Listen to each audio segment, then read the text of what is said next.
Scarpins Avenue.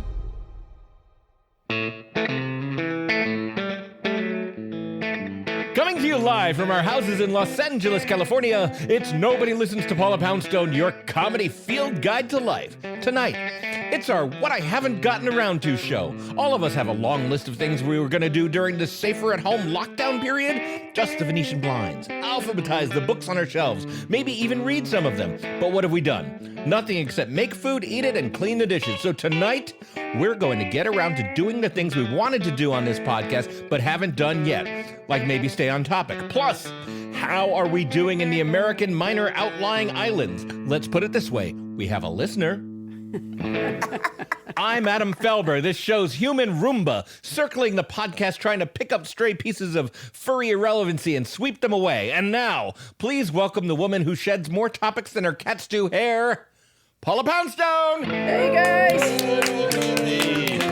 Welcome, Paula. Oh, I'm so excited to do the things we haven't gotten around to show. Because me too. There's things I want to get around to. Well, one thing we haven't gotten around to yet is welcoming tonight's house band. Returning champion and nobody, Harry Orlove, is back on the electric guitar. Ooh, nice. Thank you, Harry. Thank you, Harry. Thanks for coming back, man. All right, Paula, what haven't you gotten to? Well, I actually haven't gotten her. I was going to clean the Venetian blinds. Is that what you mean? I was going to dust the Venetian blinds, but I haven't done it. That's like a day-long project. The Venetian blinds? Well, everything in your house to clean it is a day-long project, isn't it? Yeah. I mean, with all the cats and whatnot. Yeah, and it's the whatnot. The dusting alone is enough to put you under. You know, you do it one day and then it's back the next day. And, you know, it's mostly little flecks of your skin. Did you know that? I did know that. Yeah. Based on the amount of dust in my house, I should have no skin. You must be growing it very fast. Yeah. Hey, I hear Tony and Anita Hull. Did we say hi to Tony and Bonnie? We didn't. Let's start. Let's do that. Hey, Tony and Anita Hull over in Sherman Oaks, California. Our producer. How you doing? Fine. Everything's great. There are a lot of things I haven't gotten to. I was going to Marie Kondo my apartment, but that never happened. Marie Kondo. Does that mean declutter? Declutter my apartment. Yeah, where you get rid of things you don't need anymore and you thank them for the time they've given you, and then you get rid of them. You thank them? You do. You thank them. Wow. Yeah. You know, with a gun to my head, I wouldn't thank the things that I'm getting away. Honestly, if someone was, if someone said, if you don't thank this tchotchke, then I'm going to blow you away, I'd go, you know what? It's been a good run. I just can't. You can't thank tchotchkes. I cannot thank tchotchkes. No. That makes sense. Yeah. All right. It makes all the sense in the world. That was a weird phase that gripped America.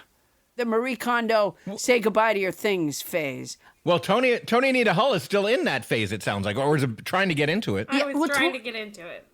Tony has been a couple of phases behind for a while. Like a couple of weeks ago, I saw her in bell bottoms. Do you see what I'm saying? Yeah, she's a little...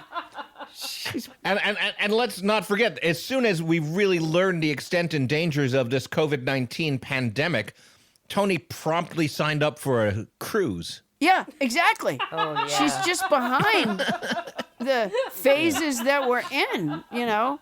You know what would be good now? A cruise is what she said. Yeah, I did she was gonna vote Republican because she thought they were the party of Lincoln. Hey, we also want to welcome Bonnie Burns from way up north. Captain Crinkle. Captain Crinkle, Paula's manager, Bonnie Burns. our producer. That's my signature. Well, I have stuff to talk about tonight. You do? Oh. I do. Oh. So in our last show, we were talking about our camp experiences, and I brought up that I went to Camp Colloqua, and we talked about Wohelo being like our little sign-off thing. Yeah. So I looked it up, and it stands for Work, Health, and Love. Wohelo stands for Work, Health, and Love? Yeah, so I'm thinking it's like, the Jewish equivalent of Shabbat Shalom. Wohelo. Okay, Bonnie. Couple Why? little What does points Shabbat here. Shalom mean? What does that mean? I have no idea. They just say it. Shabbat Shalom doesn't mean no. Shabbat Shalom means Happy Saturday in Hebrew, and because Saturday is basically for Jews, Saturday is Sunday. Well, okay, but then it sounds like it has really no relationship to Wahilo. Well, I want to point this It seems out. like it's a thing they say, like Shabbat Shalom, like, oh, good to you, good to you. But that's not what Jews do, Bonnie. Nobody just says Shabbat Shalom. It's not. I want to point out two things. Number one, Shabbat Shalom has no relationship to Wahilo at all. And the whole Wahilo story you just told us has no relationship to the question you were asked. No. Wait a I'm minute. just saying, I have information. You checked in with me. I have information Okay, wait. today. Tell me again. It's not like I'm staring at my bare feet. It's information. You were last week. Tell me again what Wahilo means when you looked it up. What did it say? Work, health, and love. So you go, Wahilo. So it means work, Wahilo. health, and love. That's weird, though. Yeah. That's not a thing you say to someone. Work, health, and love. I mean, would you say, you didn't say have good work, health, and love. Have No, it's like I'm wishing you work, health, and love. You're wishing Wahilo. me work? Don't wish me work. No, Yeah. you're walking by somebody and you'd go like, Wahilo. Okay, I understand how it would be exchanged between the two people. You don't write it on a piece of paper and hand it to them. I get that. But Hold on a second. You don't say Bonnie, to somebody- last week you told us, I'm remembering this, last week you told us that at your camp, people used Wahilo to say, go to bed. No, it's like the end of the night, Wahilo. okay, but again, what would you say? Okay, It's nuance. It's nuance. would you I can't say- translate this exactly for you people? at the end of the night, would you You say? people. Would you, at the end of the night, would you say to someone, "Work, health, and love"?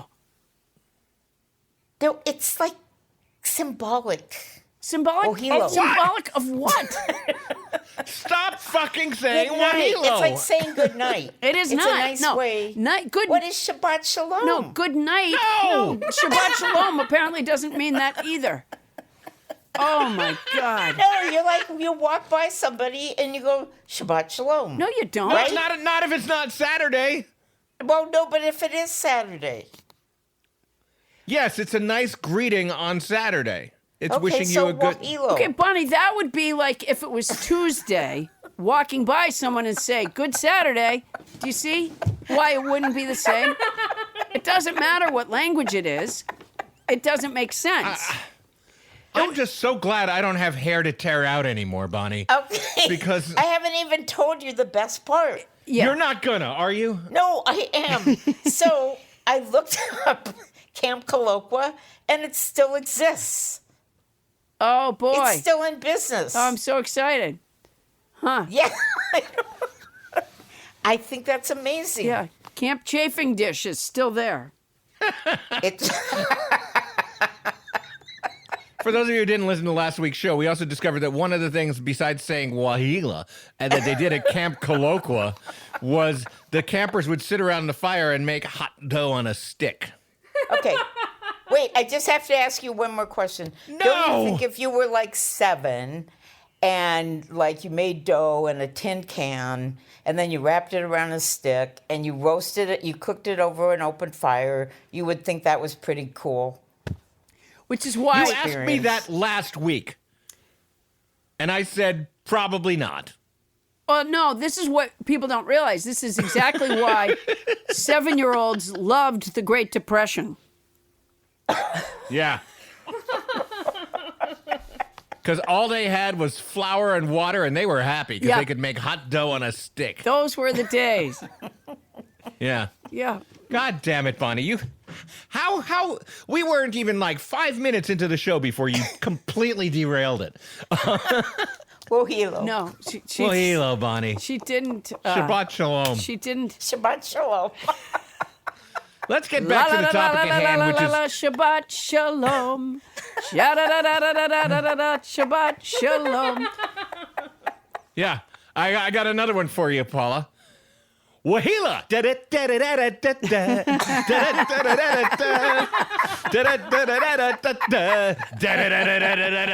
Wahila.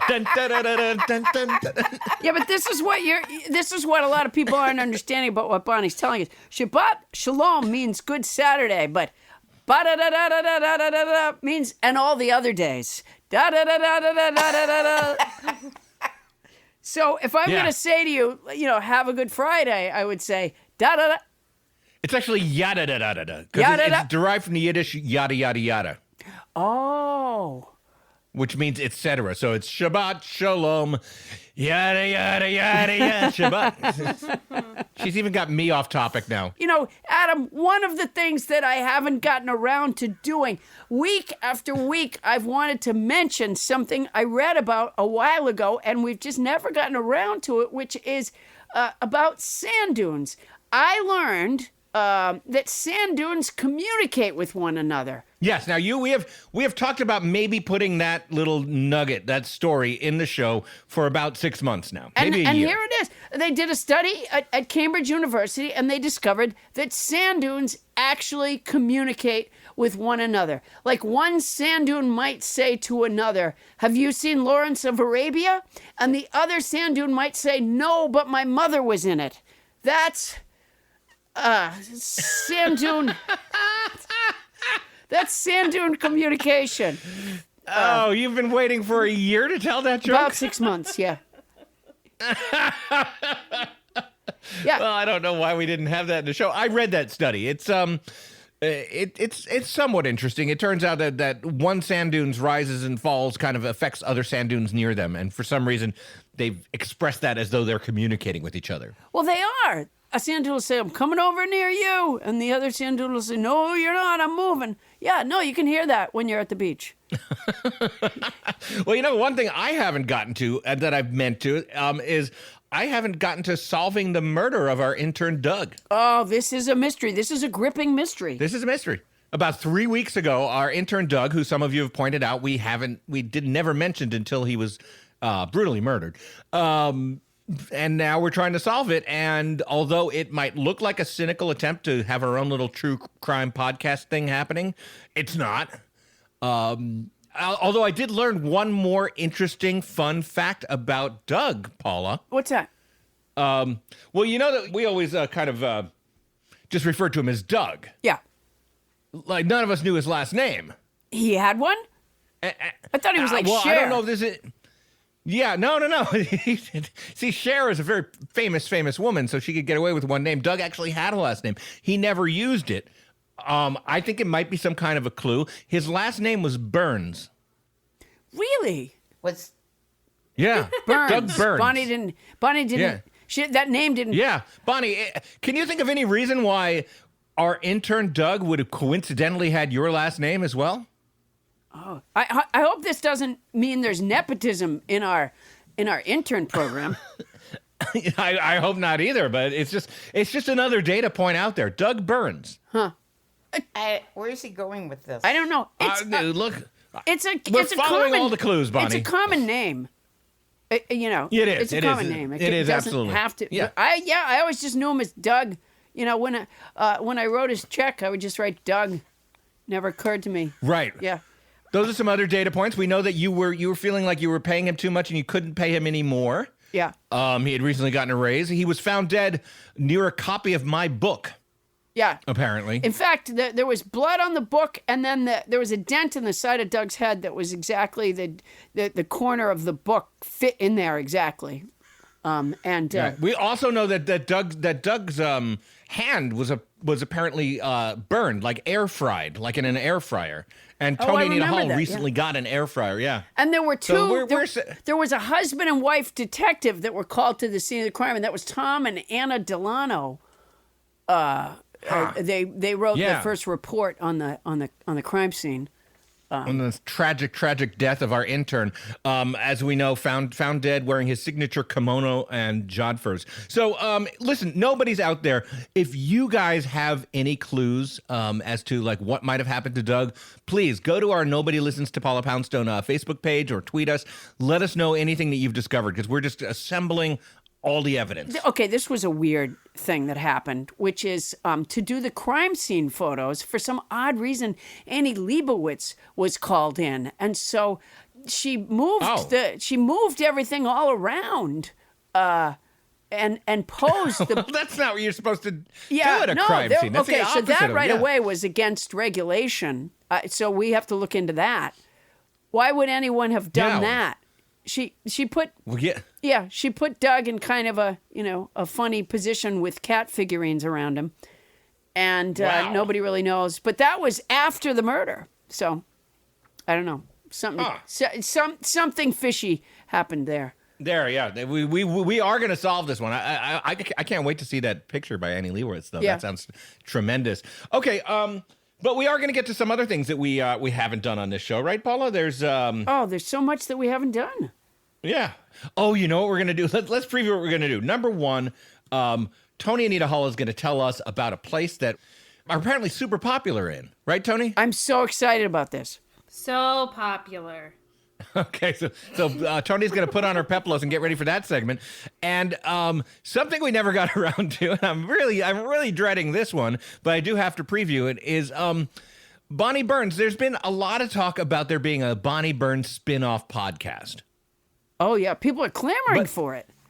But you haven't gotten around to it, to making it yet, have you, Bonnie? The Captain Crinkle spin-off. Yeah. Well, no, because I didn't want to be presumptuous. Well, right. Well, tonight we're going to do all the things we haven't done. And Bonnie, God help us, we're going to give you a chance to do your spin-off podcast on our podcast. What could possibly go wrong? All of that and more coming up when we return on Nobody Listens to Paula Poundstone. Well, hello.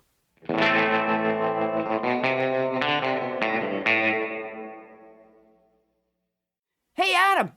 Yeah. You know what? You can get fresh, pre-measured ingredients and mouth-watering seasonal recipes delivered right to your door with HelloFresh, America's #1 meal kit. HelloFresh lets you skip those trips to the grocery store and makes home cooking fun, easy, and affordable. But of course, you know that. I know that, and I know that their recipes are delicious. They offer so many to choose from each week to help you break out of your recipe rut. And although I cook maybe 2 or 3 dozen things, there are ruts, and there's something for everyone, including low-calorie, vegetarian, family-friendly recipes every week, fresh, high-quality ingredients for a super flavorful experience, and over 90% of the ingredients are sourced directly from growers to ensure the freshest recipes delivered to your door. You know what I'm wondering? What would be family-unfriendly recipes? Oh, knives. Yeah, razor or where you blades. just have carrots that leap off the plate and whack your kid in the head. Oh, yeah, that's a carne family. carrots. That's not Absolutely. friendly. Carne carrots. HelloFresh allows you to save time. That's my favorite thing in the world. And stress. HelloFresh offers contactless delivery to your doorstep for easy home cooking with the family. HelloFresh cuts out stressful meal planning and grocery store trips, which, the grocery store is really stressful right now. It is. There's so many arrows, and people look mean behind their masks. And there's nobody willing to hire Paula Poundstone. No, not any of the grocery stores I've applied to. They want nothing to do with Paula Poundstone. In fact, the Vons actually has a sign up that says Poundstone free. Wow. It's a Poundstone free Vons. I need to know it's 100% Poundstone free before I shop there. Yeah, and this has really increased their customers. You can save up to 28% by using HelloFresh versus your grocery store shopping trips. Boy, I like that too because I do too. Money is a little tight right now. It sure is. And HelloFresh is committed to giving back, and I love this part too. They're committed to making fresh, delicious food available now more than ever, and has taken extra steps to keep its employees and customers safe. They've donated over 2.5 million meals to charity in 2019, and this year they're stepping up their food donations amid the coronavirus thing. So that's kind of cool. I like that. Go to HelloFresh.com/Paula80 and use code Paula80 to get a total of, wait a minute, this is going to be where the 80 comes from, $80 off, including free shipping on your first box. Additional restrictions apply. Please visit HelloFresh.com for more details. That's HelloFresh.com/Paula80 and use code what? Paula80. Paula80. HelloFresh, America's #1 meal kit. Hey guys, Randy and Jason here, and whether you're working from home or working on your fitness, you want what you're listening to be what you're listening to. Yeah, you don't want to catch like glimpses and little snitbits of like what Snitbits you know or what I'm talking about? tidbits of what your kids are listening to or anyone else. Everyone needs a great pair of wireless earbuds, but before you go dropping hundreds of bucks on a pair, you need to check out the wireless earbuds from Raycon. They're amazing. I've got my Raycon earbuds. They So do cancel I. out everything. Raycon earbuds start for about a half price of the other ones, premium wireless earbuds on the market, and they sound just as amazing as the top audio brands. You know, the newest model, the everyday E25 earbuds are their best ones yet. Jay, I love these so much. I'm using it nonstop, Brent. 6 hours of playtime, seamless Bluetooth playing, more bass, more compact design, gives you a nice noise isolating fit. I like that if you have one of them in, you can just use one of them. For They're a second. stylish and discreet. I love these so much. Now's the time to get a pair of the latest and the greatest from Raycon. Get 15% off your order by raycon.com /Starburns. That's by BUI Raycon.com, RAYCON.com /Starburns for 15% off Raycon wireless earbuds. I love these earbuds so much. I know you do too. I'm all about them, man. They're my reach. You know what you feel when you reach for them, and that's you the thing you love reach 'em. for. And that's my hike. Those are my hike earbuds. Those when are my I hike. walking earbuds. Buy BUYRAYCON.com /Starburns for 15% off.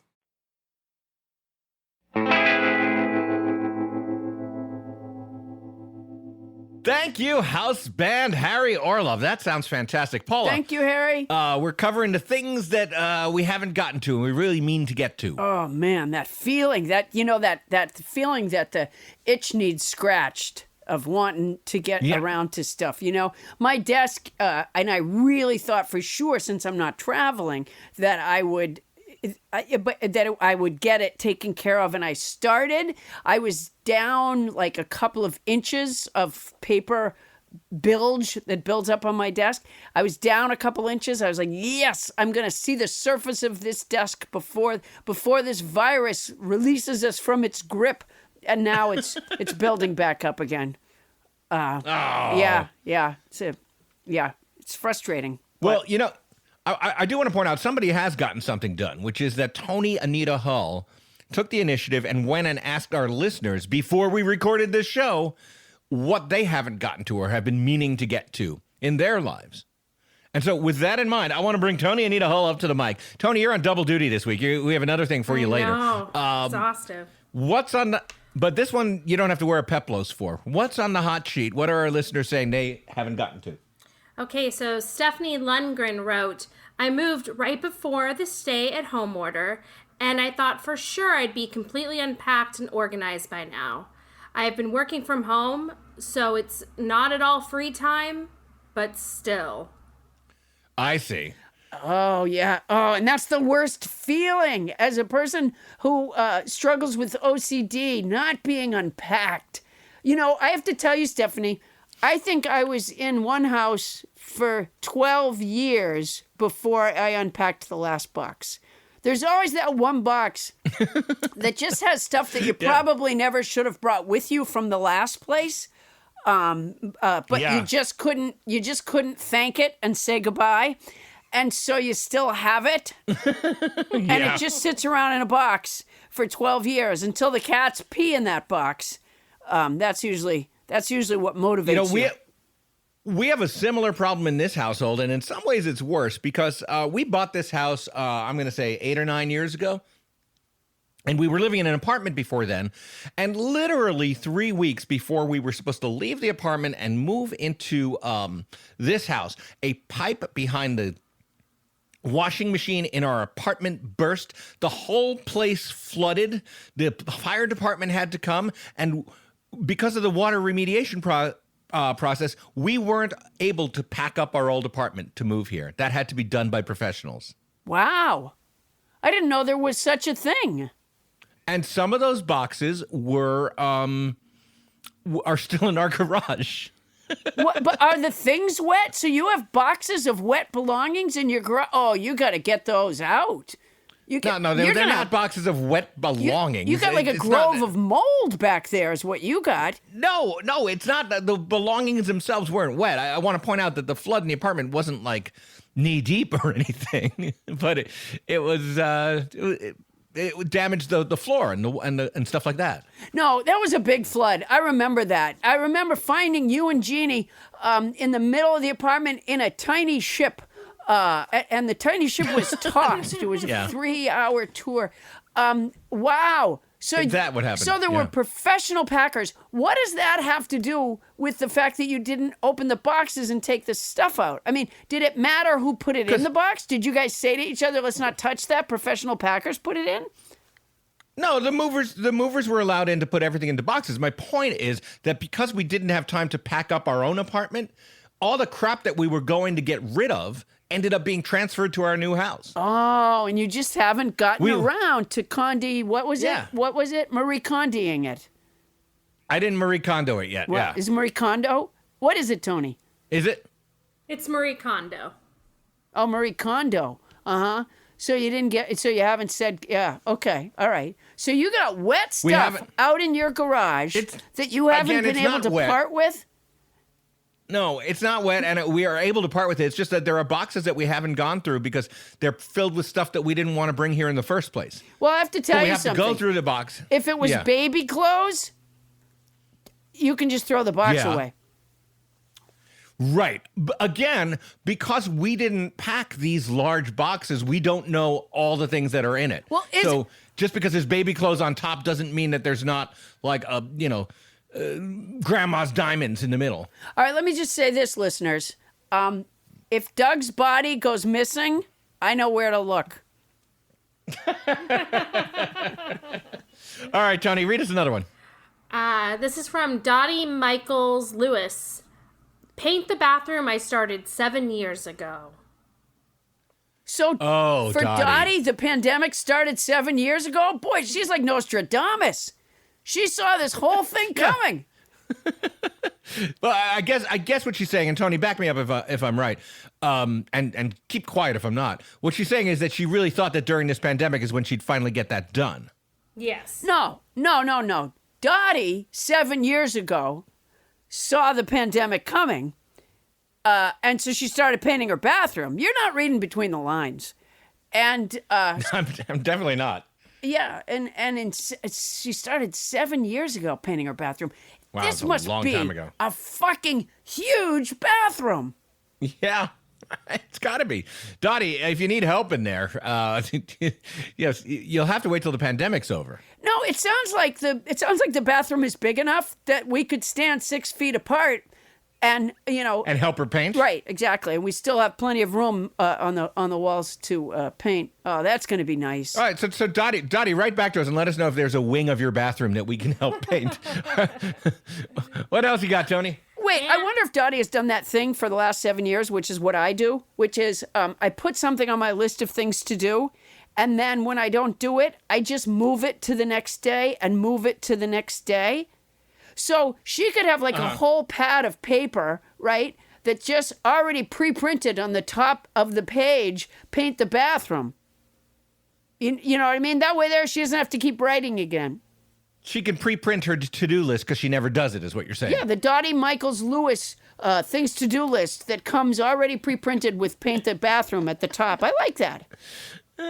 All right. I do too. Tony, what else? This is from Anne McCammon Mueller. I wanted to open up my clarinet case to become the player I was in '68. Whoa. Wow. Whoa or whoa? Whoa. Whoa or whoa? I think it was whoa. Whoa.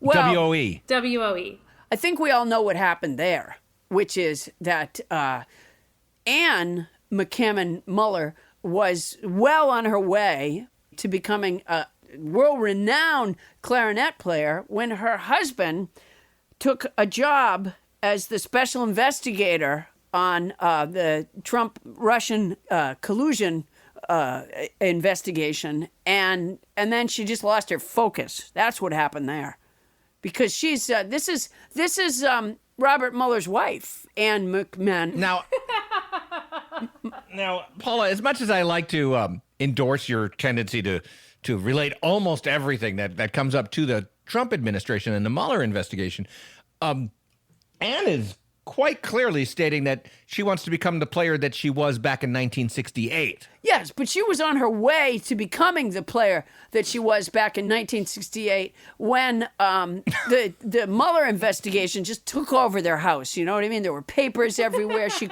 just couldn't, I see no evidence of that No, anywhere. this is absolutely true. And every time she tried to practice, Robert Mueller was like, Ann, could you shut the fuck up? I'm trying to go over the Mueller report. This is exactly what happened. This is exactly Okay. what happened. And I guess we did see the name Mueller, so that's going to trigger no, this you. is That's for exactly sure. what happened. And so she, as many women do, put aside her own career so that Robert Mueller could lean into the microphone at a critical point in American history and go, that is true. I don't recall. All right. I believe that's factual. I'm sorry, I can't comment on that. And I would think we get that, frankly, I would rather, instead of Robert Mueller testifying, I would rather Anne have come in and played the clarinet. I think we would have been further down the road. Tony, what's next? This is from Sid Crumley. I thought I would get around to working on a mosaic project that's been sitting around for a couple of years. No luck so far. I have listened to all 100 episodes, though, many of them multiple times. Adam won't like this, but my favorite parts of number 99 and number 100 were the opening few minutes hearing what Paula and Bonnie had been up to. I wasn't even mentioned either, Adam. I wasn't even That's mentioned. okay. So I don't, I don't dislike that.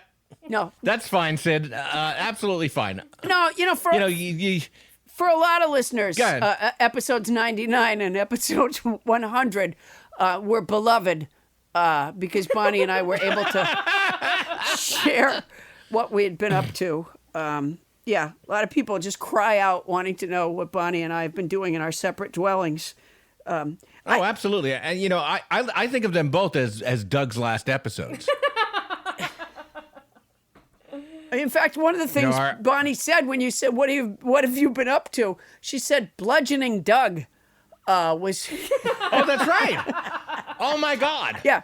Why would we have forgotten that important detail until just now? This could solve the mystery right here and now. She may or may not have been kidding. You know what I love about this, Sid Crumley?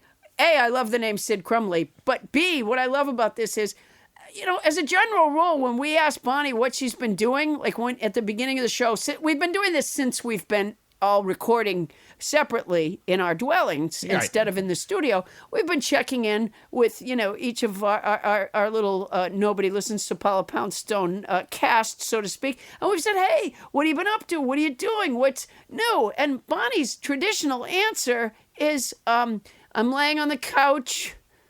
I'm laying on the bed. I'm laying on the or fancy... literally, I'm looking at my feet. Yeah. But this, for Sid, in episodes 99 and 100, was riveting. For whatever reason, it spoke to her. Yeah, it spoke to Sid. Do you think it's a female Sid or a male Sid? I don't know. There are both out there. Yeah. Tony? I don't know. I'm sorry. Or it could be a gender fluid Sid. We really have no... Yeah. We have Yeah. no... We're not judging. It's they. Let's just call them they. I'm not good with the new pronouns, by the way. How is this Sid spelled, Tony? SYD. Ah, interesting. Yeah, but that could have just been spell check. Okay, absolutely. Yeah. All right. It's anything actually else, Tony, or we've Barbara reached the end of Crumley, this but the spell check amazing is segment. vicious. One last one. Kate Eels wrote she better check that ear for lost items. Oh, Better check that ear for lost items. meaning that Kate needs to check the ear for lost items because I think Kate needs to check her ears. Oh, you know what? Right. I don't know if Because as we learned on this show a couple of weeks ago, might have even been episode 99 or 100, Bonnie Burns had a terrible pain in her ear for about a week. And finally she went to a doctor, and it turned out that she had a piece of an earbud lodged deep in her ear canal and had that for about a week. No, it was the whole bud. No, it was a bud It was cover. the silicone top. No, it was a whole cover. It was a whole bud cover. Yes. Okay, the weird part Yeah. about this story isn't that, because I have to confess that after I laughed my ass off about that, I was having a hard time fitting an earbud in my ear at a section of something I was recording one day, and I couldn't figure out why the damn thing wouldn't go in. And then I realized I had the cover from another set of earbuds still in my ear. So Okay, so that really happened. it did really happen. It happened just last week, I think. But then So let me ask you a really important question, Yeah. Paula.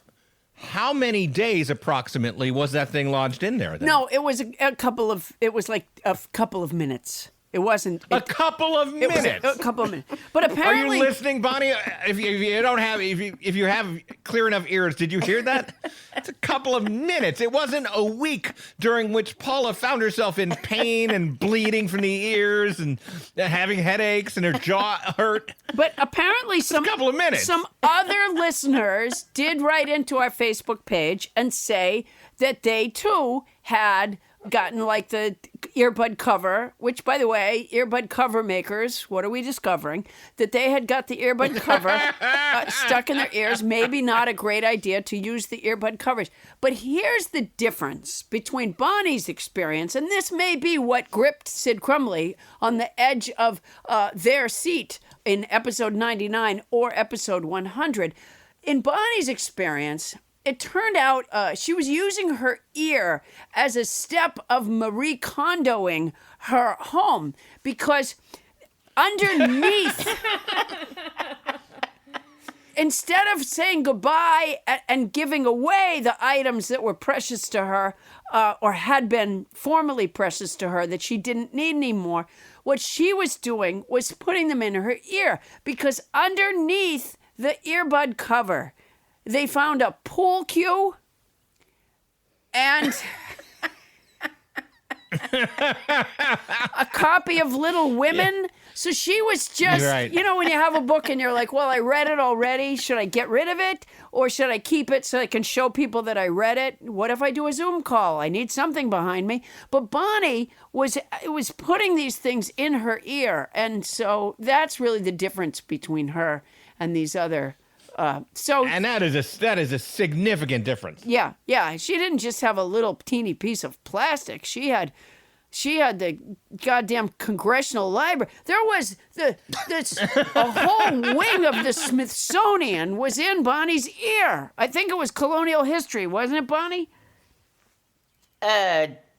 Frontier Wagon Trains 101. Frontier Wagon Trains. Oh, look, there's a 101. yoke. Thank you, Bonnie. There's a yoke in there that you might put over an oxen. That's For oxen, yeah, an ox yoke. You know, Bonnie and I go long times without seeing each other, you know, because we talk on the phone. That's how we do our business. We mostly just talk on the phone or email. But, I mean, we can go months, if not years, without actually seeing one another in the flesh, which is probably bad, because I remember I saw her one time and her head was, like, totally leaning over to the left. And now I realize I should have said to her, is it me, or do you have a yoke? An oxen yoke in your your ear. left ear. I used to use that line in bars and stuff. Is that an oxen yoke in your ear, or are you just happy to see me? Yeah. And she would say to me, my left ear?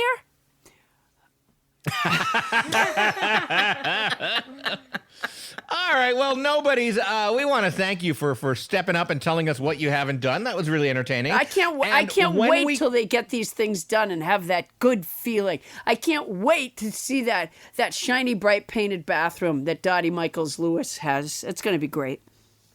It's going to be fantastic, and we can celebrate by all dancing to the clarinet tunes of Anne McCammon Muller. Yeah, the Mueller report playing a different tune now. When we come back, we'll see how popular we are in the American minor outlying islands. Plus, God help us, we're going to debut the Bonnie Burns spin-off podcast. That's all coming up on Nobody Listens to Paula Poundstone.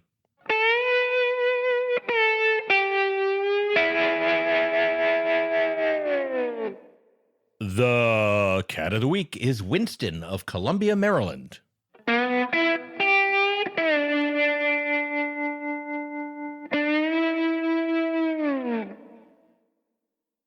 BetterHelp, the world's largest counseling service, has asked me, Paula Poundstone, to talk to you about something that's really important, which is your mental health and how to reach out and get help. You wouldn't hesitate to go to a doctor for professional care if you had a broken arm. Well, your mental health deserves the same, if not in some ways more attention. It should. BetterHelp will assess your needs and match you with your own counselor from their network of licensed, accredited, and board-certified therapists. You can start communicating in under 24 hours. Now, it's not a crisis line, and it's not self-help. It is professional counseling done securely online, which I think is great. Paula Poundstone is right. Yes, it's great. You know, like, if you're talking online and then you hear someone else just chatting away, then you know it's not done securely online, but this is. That would be insecure, or if you hear a faceless government voice say, "We've got her, let's go." Yeah, exactly. That's not a secure line. If you can hear someone going, "You did what?" then you know, not a secure line. So this, I think, is the right way to go. Not only that, there's a broad range of expertise in BetterHelp's counselor network, and it's a kind of expertise that might not be locally available in many areas. And you're not limited to the 9 to 5 of traditional therapy. You can log into your account anytime to send a message to your counselor. You can schedule weekly video or phone sessions and get timely and thoughtful responses from your own personal counselor. And here's the real beauty. You don't have to sit in an uncomfortable waiting room. Instead, you get therapy from the comfort of your own living room. And if your living room isn't comfortable, well, whose fault is that? BetterHelp is committed to facilitating great therapeutic matches, so they make it easy and free to change counselors should you ever need to. I especially like the part about that you don't have to go to the waiting room. You know, yeah, I may have been in therapy before. There was like the weird door thing where you come in one door and then you leave from another. Like nobody just saw you sitting only minutes ago. Flipping through the 3-year-old magazines. Oh, that's not as bad as mine. I had a cat door. Oh, that's humiliating. We patients had to come in through the cat door. Yeah. We had, you know how when they're demolishing a building and they start with the inside and they throw stuff out the window in that big tube? Yeah. Yeah. I had a therapist that used that big tube, and you would just slide right down into the dumpster. Wow. This, I think, is better. I like this better. This is better. Yeah. Absolutely. It's also more affordable than traditional offline counseling, and this is great, financial aid is available. BetterHelp's mission is to provide everyone with easy, affordable, and private access to professional counseling anytime, anywhere. Get started today. Nobody Listens to Paula Poundstone listeners get 10% off your first month at betterhelp.com/Paula. That's betterhelp.com/Paula to get 10% off your first month. Hey, I'm Andy. If you don't know me, it's probably because I'm not famous. But I did start a men's grooming company called Harry's. The idea for Harry's came out of a frustrating experience I had buying razor blades. Most brands were overpriced, over-designed, and out of touch. At Harry's, our approach is simple. Here's our secret. We make sharp, durable blades and sell them at honest prices for as low as $2 each. We care about quality so much that we do some crazy things, like buy a world-class German blade factory. Obsessing over every detail means we're confident in offering a 100% quality guarantee. Millions of guys have already made the switch to Harry's, so thank you if you're one of them. And if you're not, we hope you give us a try with this special offer. Get a Harry starter set with a 5-blade razor, weighted handle, shave gel, and a travel cover. All for just $3 plus free shipping. Just go to harrys.com and enter 8989 at checkout. That's harrys.com, code 8989. Enjoy!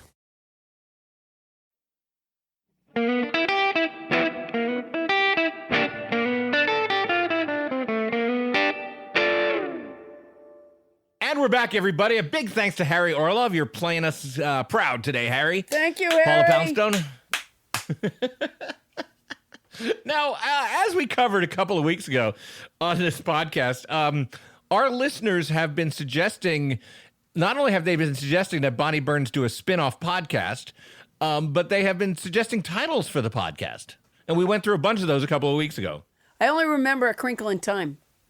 A Crinkle in Time was a good one. Yeah, but, Bonnie has chosen a name. And, Bonnie, we're going to bring you up to the mic, and then we're going to, fade out and fade up some theme music, I guess, or something, and we're going to start your podcast. So come on up here, Bonnie Burns.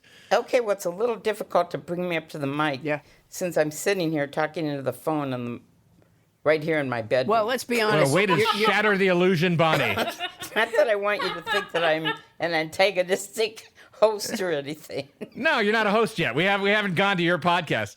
Shabbat Shalom, Bonnie. Yeah, okay. Shabbat Shalom. You're still a guest, Bonnie. Wahilo. Yeah. Now, Bonnie, we're going to start your podcast in just a minute, but I understand that you have chosen to have a guest to interview on the first episode of your podcast. Have you? I am. This is my trial run, and who I've chosen to interview is you, Adam. Yeah. Oh boy. Adam Felber. Oh boy. Adam Felber, who went to Tufts University. Wait, don't start your podcast yet. I'm setting this up. I wanted this is a prelude. He went to Tufts University and he majored in philosophy. It's not true, but Well, that's what you have on your Facebook page. That I majored in philosophy? Yeah. Oh, wow, that's interesting. What did you major in? I double majored. It was philosophy and English. But don't interview me now. Wait until we start the podcast. Bonnie, have you chosen a name for your podcast? By the way, Adam, Well, both philosophy and English pretty much cash cows. Yeah. I was going to say. For sure. But You know, Paula, in my I will family- point. Yes. Okay, I'll go first since I'm about to be the host. Yeah. But you're not. No. In my family, what my dad would have said is, yeah, and what's that going to prepare you for? Yeah. He wasn't wrong. He wasn't wrong. So, Bonnie, have you chosen a title for your podcast? Okay, well, this week, if I'm going with Trisha St. George's title, Nobody Crinkles Like Captain Crinkle. Oh, that's a nice one. Nobody crinkles like Captain Crinkle. I like that. I would have preferred A Crinkle in Time, but it's not my choice. So Bonnie, here's what we're gonna do. We're gonna sign off. And through the magic of post-production, we'll then bring up your theme song, and then the podcast is yours. You're the host. Okay? Okay, well, Then here we go, ladies and here's the first thing.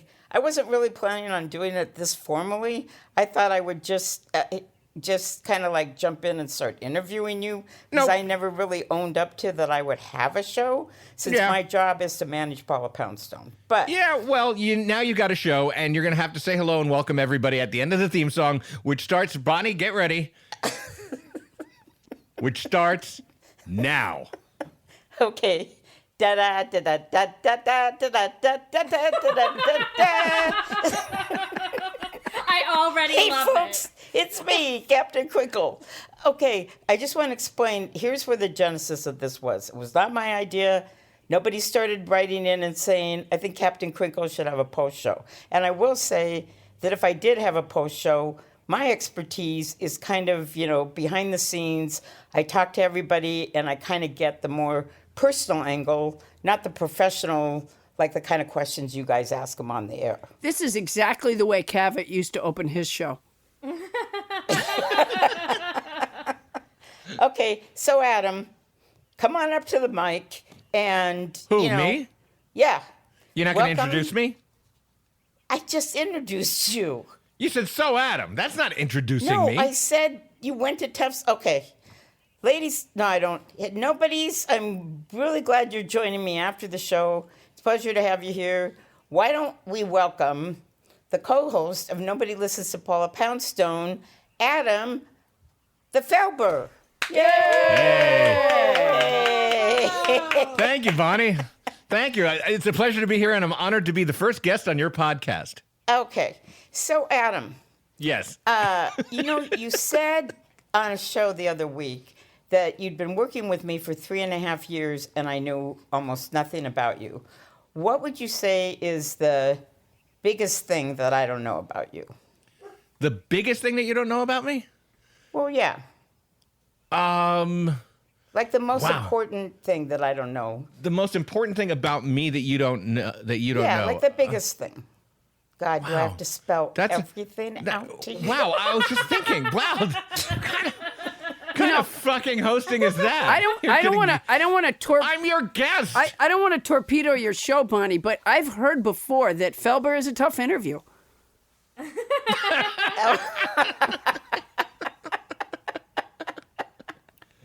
I think one of the most important things that you don't know about me is I have created and directed a variety of really interesting improv comedy shows, including three different improv musicals.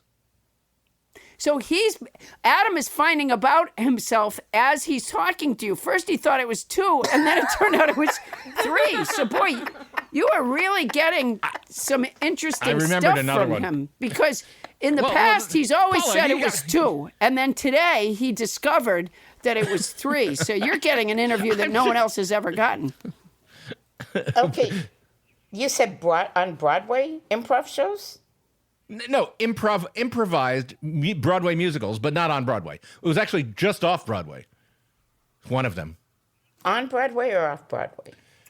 Off Broadway, they were Broadway-style musicals, fully improvised. You know, I hate to say this, and no disrespect to hearing impaired people, but it gets harder and harder to be an interviewer if you can't hear the guest. No. I tuned out for 1 second. You tuned out? You actually said that? You tuned out? You asked me one question and you tuned out the answer. You didn't even get through the first question of your interview without losing interest. No, I was just thinking for 1 minute about something else. Wow. Let's go on. You know what? I couldn't remember if you said Broadway or not. We have to stop and focus on this because this is, Terry Gross, eat your fucking heart out. Do you heard Broadway, and no offense. Do you hear the raw vulnerability in this host? The idea that she just confesses right up front. Second question, guest. I just tuned out. I just paid no attention to what you said. We begged you to come on the show. Adam, we begged to be able Bonnie, to let's interview let you continue the. I heard Broadway, and to be honest, I was like, he did a show on Broadway? That's really impressive. And then I was thinking, oh, did he say off Broadway? I, in fact, said neither at the time. I just said musicals. So you just went. No, I already know that you're very talented. So you, okay? Bonnie, you mentally went when Adam talked. You mentally went down the rabbit hole of trying to decide if he was bullshitting you or not. Is that right? No, I don't think he ever bullshits me. Yeah. Yeah. I think that I'll just move on. Okay. Yeah, Okay. see, you're interviewing me. I'm your subject. Go ahead. All right. Okay. So, let's see. All right. So, Adam, when you were how old were you when you went on your first date? My first real date? Yeah. Wow. I would say that the first time it was really, really a date would be 17. 17. Yeah. And I learned the truth Were you at bald then? 17.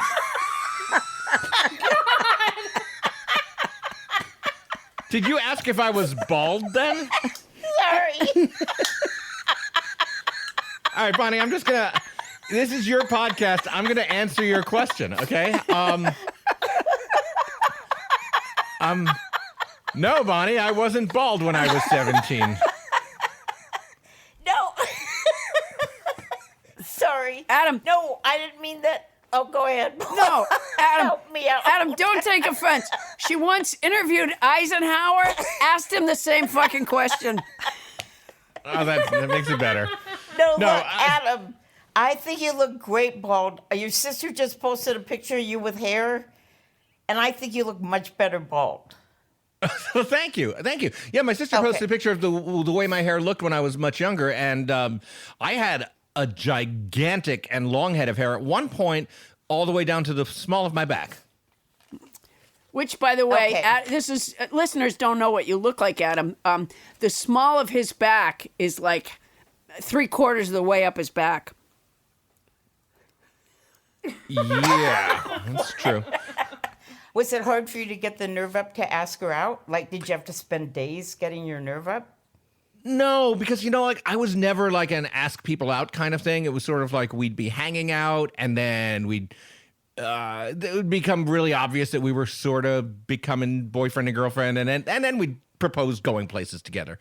So no, I was never in a position, I hardly ever in my life where I was just sort of like, hi, would you go out with me? That just was never my style. So you were halfway through a date before you would tell the girl it was a date? Yeah. They weren't really dates. I was never a dater so much as a hanger-outer. Yeah, I understand. Yeah, I was always dating people that I was friends with, usually doing shows with, working with. Right. Maybe there are people who'd meet me after shows and want to come out for a drink, that kind of thing. Yeah. And then you'd put a move on them somewhere? Or they'd To put a move see. on me. I was always really shy about that. I usually, to be honest, would let women make the first move. Wow. Well, a lot of women don't trust a guy who's the small of his back is halfway up his back. That's probably why I was self-conscious about it. Yeah. Was there a lot of pressure, Adam, in your family for you to get good grades? Yeah. I mean, I always got good grades, and I think that the pressure was really more on my older brother and my younger sister, sort of the why won't you get the grades that Adam gets kind of thing. Oh. So you couldn't have just loafed around and I was a been a good druggie. No, I loafed around plenty. I was a really good, and still am a really good test taker. So for all the things I didn't get done in school, I'd always redeem myself by doing really well on tests. That was really it. Huh? Okay. So, a lot of times they say, like, really smart kids can be precocious. Were you precocious? Yeah, I guess I was. I was precocious. He was, So- this is something people don't know about Adam. He was on the city council when he was 4. Well, to be fair, Paula, I did not chair the city council until I was 6. Yeah, right. So he was the guy who proposed the law on Long Island that there be juice benches just out in the juice yeah benches, juice benches out in the neighborhood. That was Adam's. It was me. brilliant. So, Adam, when you annoyed your mom, which I'm assuming you did, how did you know she was annoying? Did she have, like, a thing she'd say to you? That this actually is going to lead to a pretty interesting story. I hated being taken places by my mom after school, like having to go shopping to the grocery store and wherever else she had to go. So I would annoy her by pretending to be. Wow, this is terrible. I would annoy her by pretending to be really dumb or abused in public. What would you, like, abused? Oh yeah, like What would you do? Well, like one day I was really mad at her. We were at the liquor store and she was buying like all this wine for a party. And I had already asked her, Mom, just leave me home. I don't want to come. And she made me come. And at the front counter of the liquor store, the lady said, would you like a lollipop? And I said, wow, a lollipop. Thank you. We never get these at home because Mommy spends all our money on wine. And then I turned to my mom and I said, look, Mommy, a lollipop. And she got this frozen smile on her face and said under her breath, I'm going to kill you. That's funny. Yeah, I did that to her all the time. It was bad. So, what do you think one of your biggest assets is? I only have a few more, and then Captain Crinkle will be winding this up. You're doing a great job. These are fantastic. I don't know what my biggest asset is. I mean, how do any of us know what our biggest asset is? I think you must have some sense, though. I'm a good writer. You're a good writer. Yeah. Okay, what do you think? If you could change one thing about yourself, what would it be? I you know what? Everybody says this, but it's absolutely true. I would be thinner. Oh yeah. Yeah. I wonder if I would say that. Well, here's the thing. No, When I I was just wonder if that's what I'd pick. like a lot of people, when I was in my 20s, I was super fit. And I haven't been in several years, and I would like to be. Several years, so you're 27 now? I'm 29. Oh, wow. Huh? Boy, you've let yourself go. So, okay, some of these are kind of corny, but I was just curious. What would be your fantasy life? My fantasy life? Oh, he's living it. Yeah. Yeah, I'm living it. He's living his fantasy Of life. course. He's on Nobody Listens to Paula Poundstone with us. Are you kidding me? I got to tell you, my fantasy life is pretty much exactly what I'm doing now, just with more money, more work. But I love what I do. You were going to say that. I love my family. I love where I live. I love all the things I do. I don't have. There's not a lot that I fantasize about that isn't, just having more of this. Adam, answer the phone. Really, Yeah, Paul? answer the phone. I'm on Bonnie's podcast. No, Answer the phone.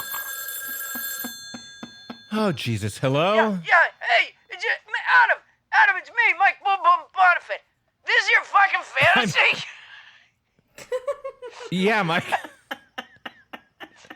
Man, Mike. I am so touched. I really am, man. I mean, I've always loved you. I have really always loved you so much, Adam. But for you to say that just being with us is all you wanted out of life, man, that is... I didn't mean you, Mike. I didn't mean you. Well, no, I call in all the time, Adam, and that just really touches my heart. Honestly, it does, man.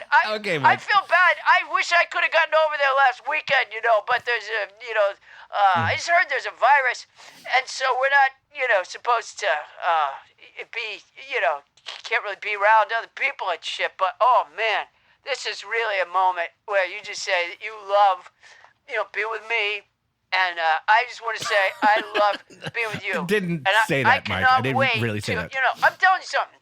No, because I love Tony and Anita Hall, and I love Captain Crinkle. But I'll tell you, and of course I love you. And the only thing that fucks up that show is Paula Poundstone. She's a bitch. I don't know how you put up with Hey, her. Mike. Hey. Hey, I don't care if you are caller number 81. You're caller number 0 with me if you keep up that language, mister. Oh, man. Paula Poundstone's my 81. friend. I'm so fucking close. I can almost taste the air-dried All right, Mike. fish. Can I ask you to say goodbye? Yeah, I just want to say, though, Captain Crinkle, I would love, to be on your show. If, I would love to be on your show. Oh, thanks, Mike. Yeah. I'd love to interview you sometime. What's it called? Yeah, Bonnie, I should have let you get this call. What's the name of the show again? You think you can crinkle with Captain Wrinkle? What is it? What is it? Ooh, I like that. You think you can crinkle with Captain Crinkle? No, Captain Wrinkle. That's- You don't hear fucking anything. I don't see how you can really be an interview if you can't fucking hear anything. No, Wrinkle Yeah, with well, Captain there's a Crinkle problem. with Captain. Yeah. Oh my God. Mike, just hang up. This is a deaf comedy Oh, my jam. God. That's what this is. This is a deaf comedy jam. Deaf comedy. Thank you, Mike. Boom, boom, Bonifant. Hey, listen, Adam, I gotta go. I'll call you later. We'll hang out. I'm sorry I've been, not around a lot, but it's good talking to you, man. Good talking to you. Thanks for saying you really like being with me. I didn't, but bye. Hey, Bonnie, you're doing a great job. Are you done? Or you want to wrap it up? I just have a couple of more, even though they're kind of sappy, but I just feel like, you might have some wisdom to impart to our listeners. So Okay, here we okay. go. So this is it, which is, I'm trying to find my little note here. Okay, so what do you think will be the most important piece of advice that you'll give Baz? What advice for what? Well, like when he's growing up, while he's growing up, what do you think would be the you most... Baz, you mean my son? Isn't that his name? Yeah, it is. No. I just didn't hear. I didn't hear you correctly. I think I have a oxen yoke in my ear. I think Most important advice I can give my son? yeah, like the most important piece of advice you'll give him while he's growing up. I know what the most important one is that I've given my daughter. Yeah. What's that? Don't put stuff in your ears. Yeah, don't put stuff in her ear. I think it's been to trust her instincts, and I've tried to really foster self-esteem while she's been growing up. I think that if you don't have that, you're really going to have a problem in life. Yeah, that's good advice. Yeah. Wait, this is fodder for a lot of laughs. Well, whose fault is that? What the fuck? Captain You're Crinkle. asking me all these really serious questions. You're going, not so funny. My God. As a host, you don't want to foist off blame like that. You save that for the White House. Well, no, I just feel that our listeners listen to you every week, and they might be interested to hear, what you have to say, Yeah. in a bigger way. Well, look, it's your podcast. Okay. All right. So the most important advice I could give my son would probably be to go easy on himself. He's a super motivated guy, and I worry sometimes that he's hard on himself. And what would be the advice for Vivi? My daughter? Yeah.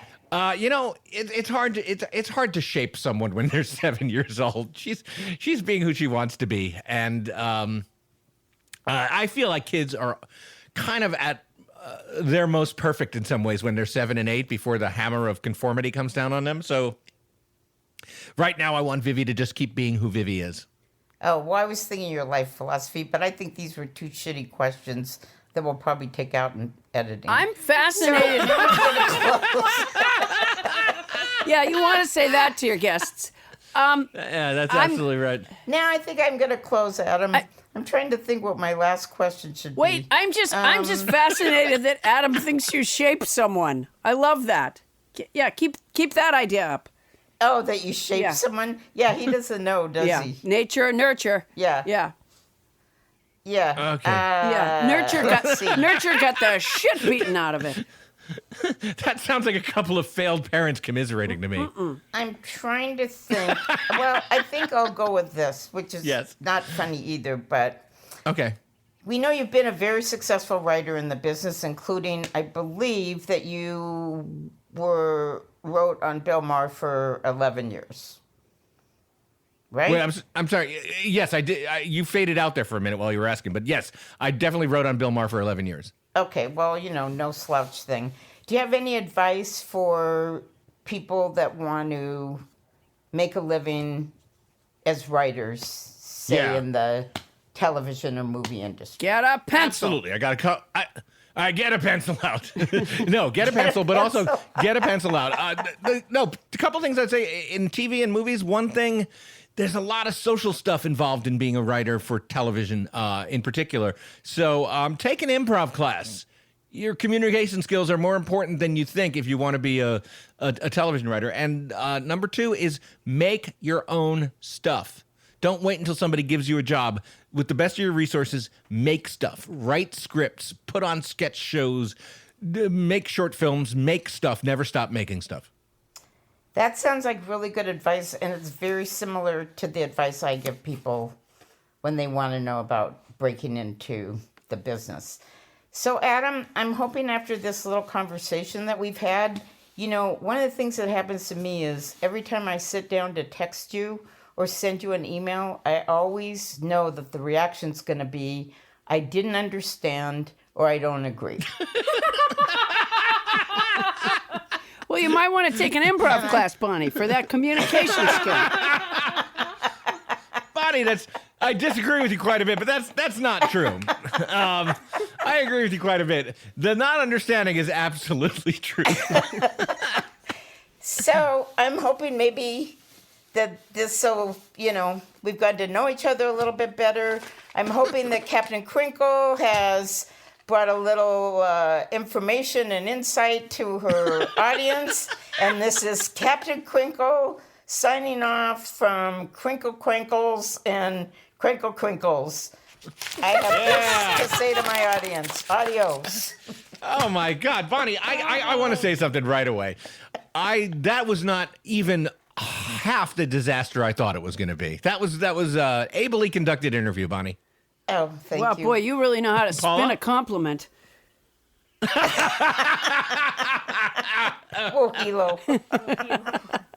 Shabbat So, shalom, Adam. listeners, just in case you want to know, listeners, that's a little preview of what the Captain Crinkle spinoff may look like when it comes to be.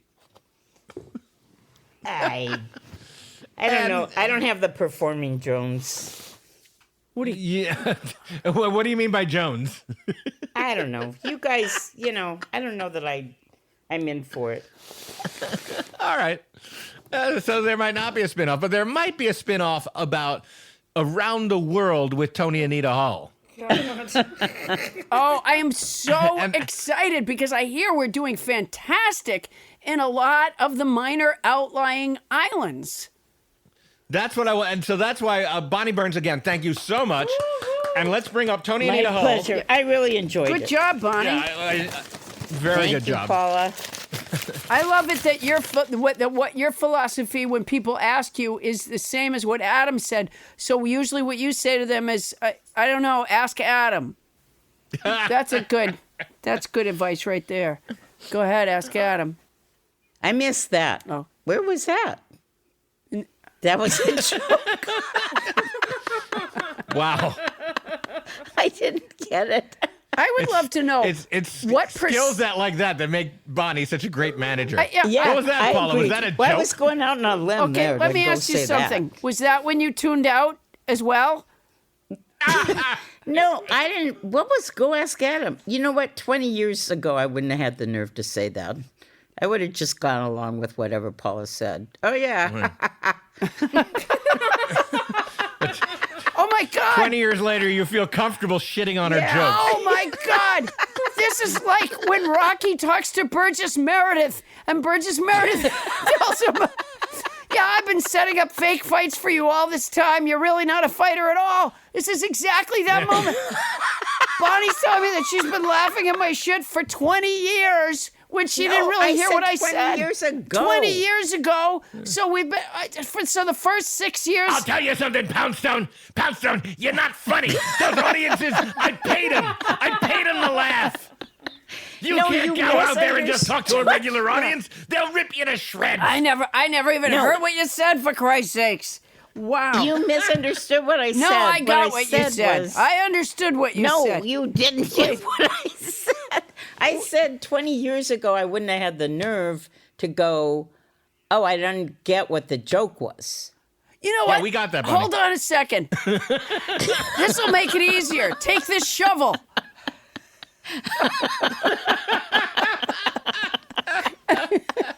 Ouch. Oh my God. Yeah, boy. You know, you've almost dug to China. Keep going. Yeah, exactly. We may see the demise of me on this podcast. Doug will be small. If you call Paula's representation, you hear like, well, she's not my cup of tea, but I'll book her for you. Ow. Frankly, Never made me laugh once, but some people like her. Yeah. Can Paula do an hour? Double ow. I'll tell you what, Paula does an hour. I listen to about 30 minutes of it, and I get about 15. But I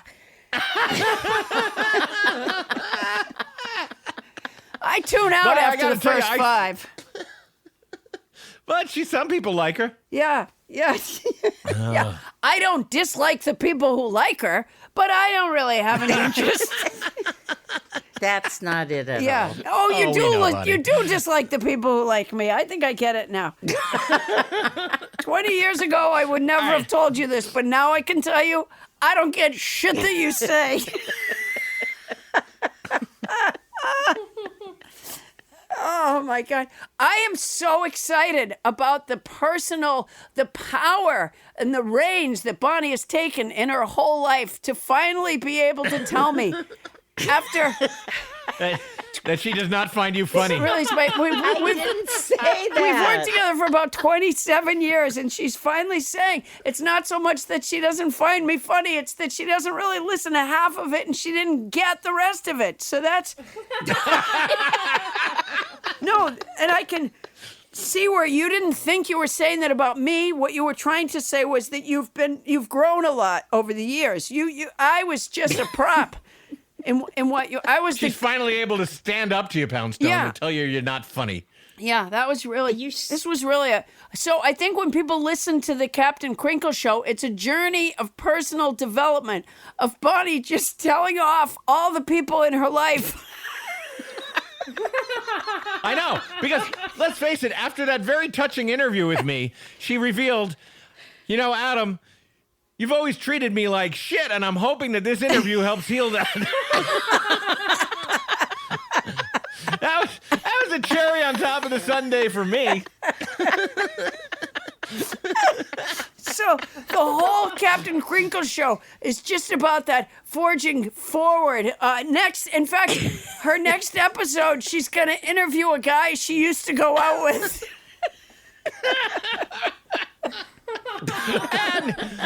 And thank you, and now that we know each other, hopefully you'll be less of a douchebag. When we come back... And by the way, Adam doesn't know any more about you other than that you've become empowered as a result of this, you interviewing him. Oh, my God. Oh, my God. And please stay tuned for next week's Captain Crinkle episode when Bonnie interviews her second grade teacher. You never believed in me. Settling scores with Captain Crinkle. All right, I'm going to insist that we move on now. Tony Anita Hall. I can't. I noticed that you've been waiting in the wings wearing that peplos now for a long time. We can just cut it. We can just cut the segment. Wait, don't we have to go to a break? No. We don't? No, we don't. We've had 2 breaks already, Bonnie. Oh. We told My the mistake. listeners. Stop talking! Bonnie, you should do this. This is why we can't give you your own show. Once you start, there's no shutting you up. Bonnie, you should do this segment. You should take over. Do you hear how Adam's yelling at Bonnie? It's as if the healing interview never took place. Oh.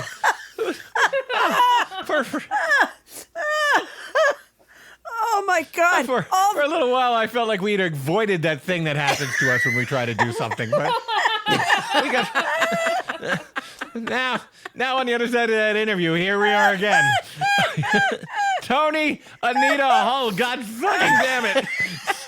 Step on up and tell us about those godforsaken islands. Now. No. Good luck, Tony. All right, I'm gonna call an audible right here because we are really deep into this shit right now. So Tony, I think we should cut the Tony, island. Cut the Tony, island. I'm gonna do you a favor. And guess what? Please, cut it. Guess what? Those outer islands are going to be the thing that we've been meaning to get to for next episode. Yes, I agree. Bravo. Oh, my God. I owe you one, Felper. I owe you one. No, you're welcome, think Tony. of all the people Bonnie could interview on those islands.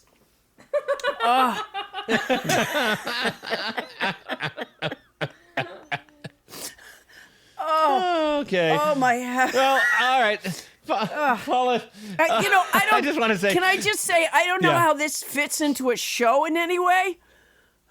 Yes. It was like we were driving down the road and the wheels just fell off slowly. Yes. I think it's been great. Yeah. That's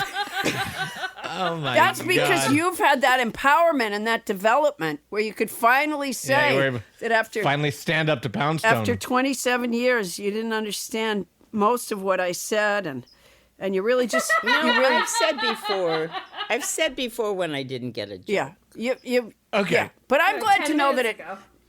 Yeah, exactly. But it's taken some of my nerve. Yeah. All right, well, listeners, when we come back next week, I'm sure we might be talking about the United States minor outlying islands and our popularity there. We never got to it. Although I suspect that we might have at this point lost that one listener. Paula Poundstone, how's your merchandise doing? Well, I'll tell you. My merchandise is selling like hotcakes in the minor outlying islands. There's a place called Baker Island. and Howland Island, and Jarvis Island, and Johnston Atoll, Kingman Reef, Midway Atoll, Palmyra Atoll, and Wake Island. Paula, we're gonna get to that later. How's your business?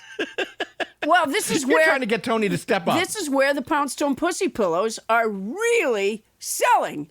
Is these minor outlying islands. And they're all visiting paulapoundstone.com, are they not? Yes, at paulapoundstone.com, Adam, you can get the Poundstone Pussy Pillows, which are a rectangular pillow, homemade, I might add, stuffed with fresh catnip and with a cat joke on one side, and on the other side, when you order them online, there's a space for you to write your cat's name, and I'll autograph it to your cat. They have a grommet on one end so that you could tie a string around it and entice your cat further with it. So the Poundstone Pussy Pillows are available at paulapoundstone.com, and also new to paulapoundstone.com are RX Laughter videos, a couple of series of videos to lift your spirits during these dark days. And if you've tried to share with your friends that you're a nobody, and you've had to say to them, well, first you click on this, because they don't know how to get to a podcast. First you click on this, and then you click on that, and then you go over to here. No more of that. All they have to do is go to paulapoundstone.com, and right there on the homepage is the podcast. Excellent. Now, we want to hear from all you nobodies out there, and if you want to enter our theme song contest or send us a succinct, pithy show description, or just drop us a line, send it to nobodylistens-to-Paula-Poundstone@gmail.com. That's nobodylistens-to-Paula-Poundstone@gmail.com. Wonder if Bonnie understood any of that. The Facebook line, Oh, Paula. sorry. You can find me and Adam on Instagram, Facebook, and Twitter. We're all over the place. And check out our Facebook page at Nobody Listens to Paula Poundstone. That's our show, everybody. Nobody Listens to Paula Poundstone is hosted by Paula Poundstone and yours truly, Adam the Felber. Special thanks to house band Harry Orlove. Our show is produced by Paula Poundstone, Adam Felber, Bonnie Burns, Ken Lezebnik, and Tony Anita Ho. Mixing by Michael Hoagie. Starburns production by Land Romo. Technical direction by Jessica Gutierrez. Our late intern is Doug. Transcription services for the show provided by Transcribe Me, a premier internationally used transcription service. Use code Paula Poundstone when placing your order at transcribeme.com to receive an expedited service. That's our show for tonight. Won't somebody please listen to me?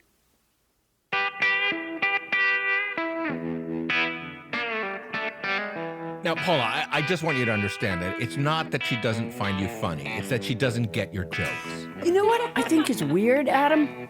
Yeah. How is it that she interviewed you, and in her interview, as a result of her interviewing you, we found out that she doesn't understand when I talk? Well, that's the thing about the great interviewers out there. You learn about them while you're learning about their subject. Yeah. It's like when Perry Mason used to be questioning someone on the stand, and then somebody way in the back of the gallery would stand up and yell, "Okay, I did it."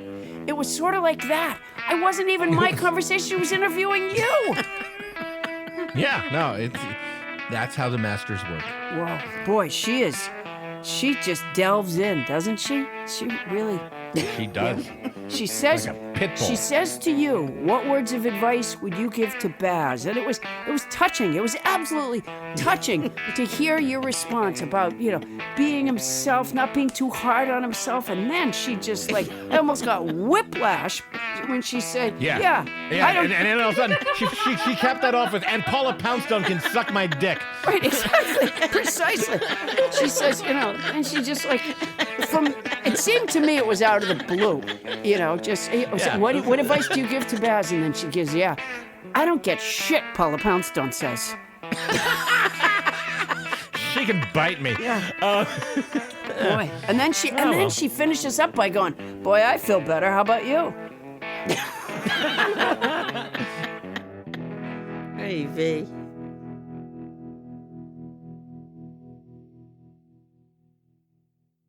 Starburns Audio, a podcast network.